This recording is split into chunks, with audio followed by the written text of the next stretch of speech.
What's up, viewers, subscribers, and agents alike? This your boy Enlightened Suferian Prince.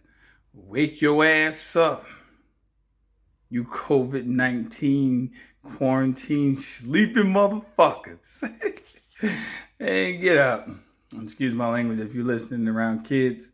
That's just a joke, hypothetically. We're going to get to the second segment. It's something I wanted to talk about. And yes, my shirt is linty. It doesn't matter. For all you perfectionists, who cares? So what? It still smells like Downy. Long story short, we're going to get to this notice to quash. It's an issue I wanted to touch on, and it's for the federal tax lien because I think it's the most significant part of the redemption process. And for the most part, most people don't know how to execute one, so they don't really know how to properly, deal with their commercial issues. So in the footnotes in the description of the video, you will see the definitions and you will see exactly what I'm saying. If you have to watch it twice again, trust me, you'll get it. For the serious inquirers, contact me via email. Let's not waste time. And for those who are serious-minded, let's get to what a quash is. A quash is nothing more than a legal notice to persuade a judge to do something that you want them to do. In the legal system, as I said before, judgmentally, you have to persuade a judge to do something that you want them to do. So you have to persuade them to do something you want them to do. What do you want them to do? Stop somebody else from taking your property, right? Big question, simple answer.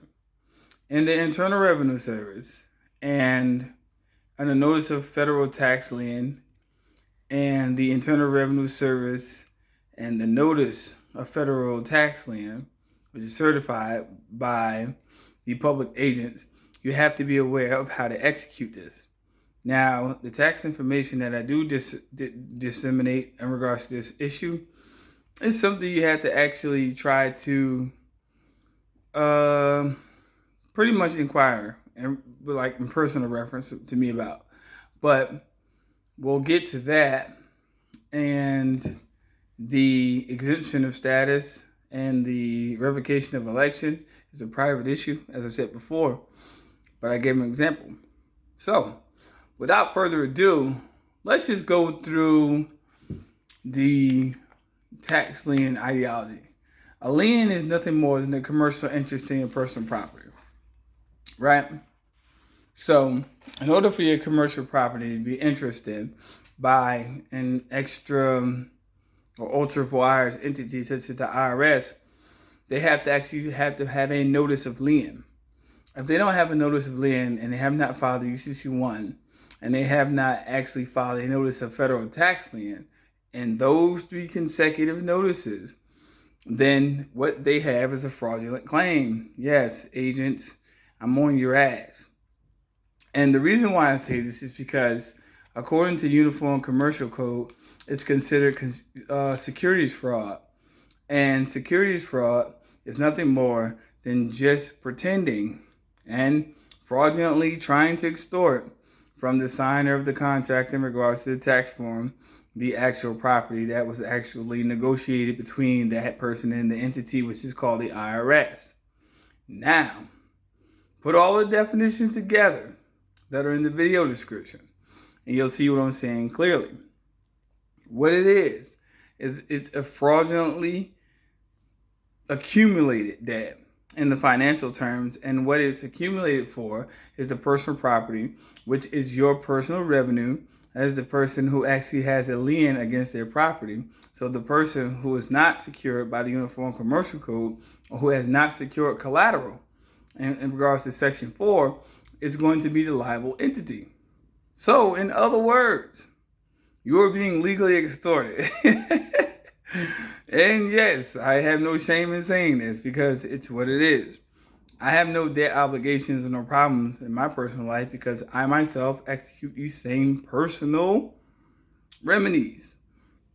So many people ask about the tax situation or whatever the case may be, but they don't really know the stylization in regards to the codes and the implementation, which I will go into in a later series, in regards to the personal federal tax laws, Code of Federal Regulations, Internal Revenue Code, whatever the case may be. But yes, regard is one of my favorite words because it only goes and pertains to the certain knowledge that regards to this. So taxes, ad valorem, is those three notices that I just mentioned earlier in my previous statement. So if you have the competency to grasp that, great, take it, run with it. And if you don't, you have to contact me via email. That's all I can say. I can't put these documentations online now because, like I said before, people steal. So wake up and come get some of this knowledge, man. You agents, yeah, I'm here. Y'all, peace, man. Part 2 coming later. Love y'all. I just want to just get y'all juices running. We'll get here and get to endorsing these forums, and we'll get to really getting down to the basics of this because now it's the time and the essence. All right? Love y'all. Peace. And agents, you know what it is.